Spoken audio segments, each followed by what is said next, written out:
What's going on, guys? Apathetic here with all your tips, recommendations, and everything in between. And today we're going to discuss that if and when Trials of Osiris returns, what I think are important things it will need to be successful. Let's get into it. Jumping right in, guys, the first thing that's super important when Trials launches is it can't be the reason for playing in the Crucible. What I mean by this is, if Trials is the only big change they are bringing to the Crucible, it will be set up for failure. A big reason Trials was successful in the past is because it was a pinnacle activity for the Crucible on top of a Crucible that still had its issues, but a large amount of people still enjoyed. Right now, the Crucible needs some love in terms of having more incentive for players to play and feel rewarded for their time, whether that's cosmetics, prisms, or whatever. Crucible could also benefit from having a true ranked mode for your more competitive players to play, since this would help these competitive players from living in the more casual playlists and hopefully reduce how often your more casual player is getting stomped by your Crucible All-Stars. This is also very important because assuming Trials will keep a similar format and be primarily during the weekend, that means the rest of the week Crucible players are going to be frustrated and still have that feeling that there's a lack of a why when it comes to playing the Crucible. This is why Trials needs to be the icing on the cake for the Crucible, not the main portion, because while I think everyone would be excited for Trials, you still wouldn't be addressing one of the biggest and probably the largest issue in the Crucible right now. Moving on to our next point on what Trials needs to be successful, and that's loot. And this one, I know, loot, duh, so obvious, but Trials needs to have great and unique loot for us to chase.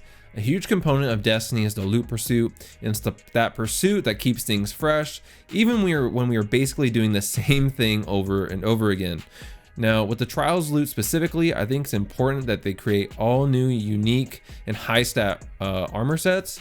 Now, I love the old Trials armor just as much as anyone, and I feel it was probably some of the best looking armor in Destiny history.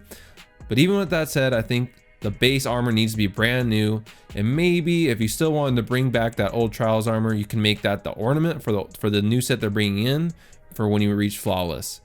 For the weapons in Trials, I think the weapons are equally important, but it's also a very fine balance here, because you don't want to make it seem like only the best players can get these weapons, because then you have a not forgotten situation where everyone who doesn't have not forgotten is salty and they feel like it's too hard to get, and it's like a case of the rich getting richer in the case of really good players getting the best weapons. But Bungie, what they could focus on is making a weapon that's good and unique, but not godlike. So you have a weapon that's good, unique enough, and a decent perk pool that people want to continuously grind for, but these weapons aren't so strong that if you aren't the best PvP player, you don't feel like you're left out, and if you do run into someone who has one of these weapons, you don't feel like you're at a significant disadvantage. This is super key for Trials to be successful, because as much as people love Trials and will enjoy it, over time they will get bored and frustrated with the mode if they feel there isn't a reason to keep playing, and especially if the Sandbox isn't enjoyable. Which brings me to our next point, and this has been debated a lot, but that's a Sandbox refresh. First thing I'll say about this is some people are in the camp of, I don't want Trials back until the Sandbox is fixed. And my take on that is the Destiny Sandbox has never been perfect, and we've definitely had Trials in worse sandboxes. And personally, the current Sandbox isn't the worst one we've ever had, but it's definitely got some outliers that need to be adjusted in order for Trials to be more enjoyable, because anyone who's played Trials knows it will only bring out the worst in the Sandbox. Now, some things I would try to scale back or adjust in the Sandbox are Handheld Supernova and Lord of Wolves, which are very common enemies, I believe, amongst the community. A lot of people focus on Controverse Hold, and I was in that camp for a little bit, but I actually think Handheld Supernova needs to be nerfed. I don't think you can have an ability, a grenade ability like that can from that distance and that easily one-shot people, especially in a mode that is based off getting the first pick, and that's a huge advantage. Another thing I would say that needs to be looked at is the aim assist on snipers. It's something I feel like is a little bit too strong, but again, I'm not sure if Bungie's actually even looking at that at this moment. I would also be a big fan of Bungie buffing primaries in general so that specials can feel more specialized, and I am punished if I try to use my shotgun like a primary and rewarded for using my primary in the right scenarios versus being always able to rely on my shotgun because it's just so much more powerful than any of our primaries. But I'm sure everyone has a list of things that they feel need to be tweaked for Trials. So let me know in the comments, what do you guys think needs to be tweaked Sandbox wise before Trials launches? Getting into our next point, and this is a big point, and this is mainly for PC, and that's cheating. Bungie needs to implement an anti-cheat or some kind of paywall in Destiny when Trials launches. So you could create a scenario where in order to play Trials, you have to either pay $10 for the new season. This is a great detriment for a lot of cheaters, because now if I'm cheating, I just can't keep getting banned and then creating a new account and jumping right back into the Crucible. But instead, I have to pay $10 each time I make a new account. And well, for some, that may not seem like a lot, but over time, it could be something that if I'm really committed to cheating in Trials, it will get to a point where it won't be worth it. There's also something they've done in the past where to get access to Trials, you did have to buy the expansion in Destiny 1.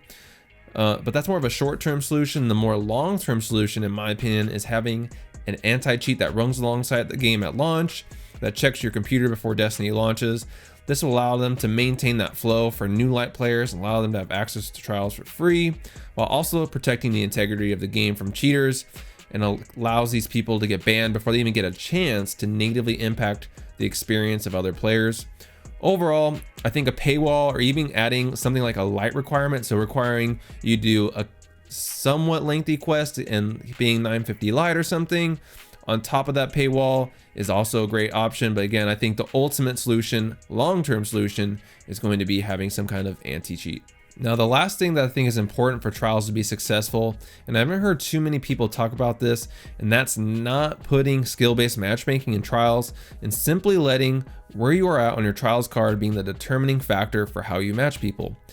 Adding skill-based matchmaking to the trial searching process would have more of a negative impact than a positive one on the playlist and the community, because it would increase the time it takes to get a match, which is number one, but also as the player base shrinks, which it inevitably will because of how seasons work. Population starts off high in the beginning of a season, then decreases over time. When that happens, the connection quality of matches goes down because it's still trying to prioritize skill and not connection. And the last thing we want in our Trials matches is even more lag and another variable that can impact the game.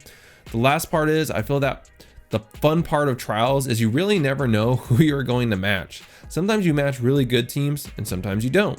But having the games against really good teams allows you to learn and implement whatever strategy or loadouts those really good teams are using to be successful.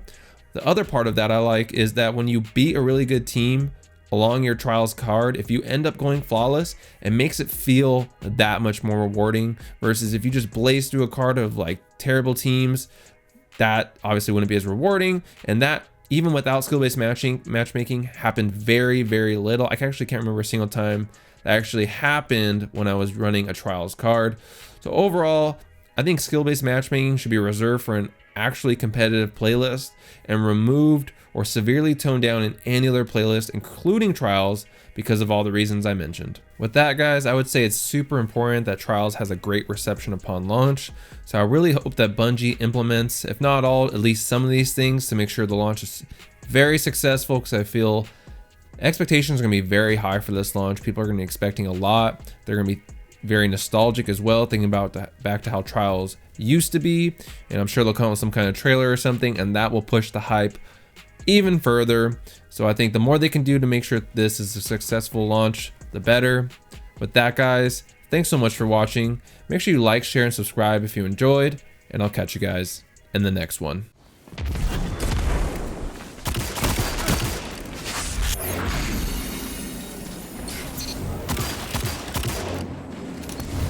One opponent left. They don't stand a chance.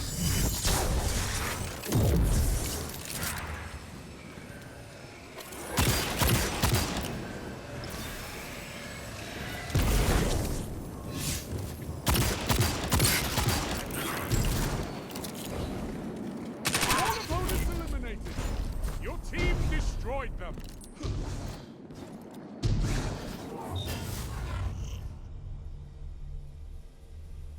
If a teammate falls, pick them up. If an opponent stands, bring them down.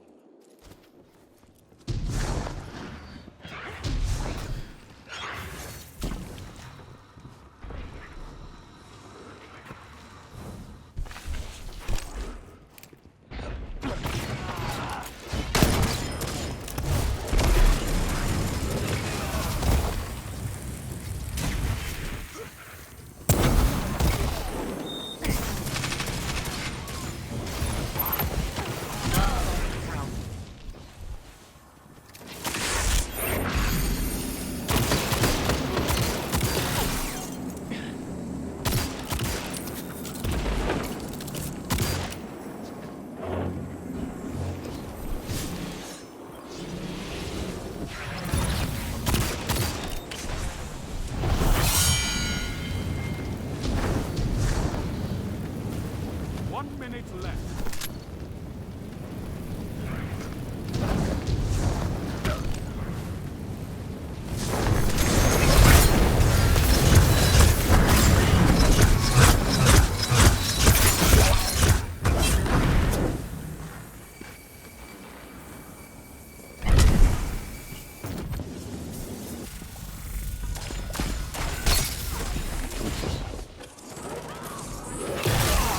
Got 30 seconds.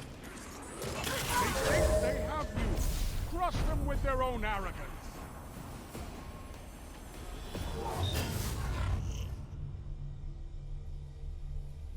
It's you or them, Guardian. I think I know which it will be.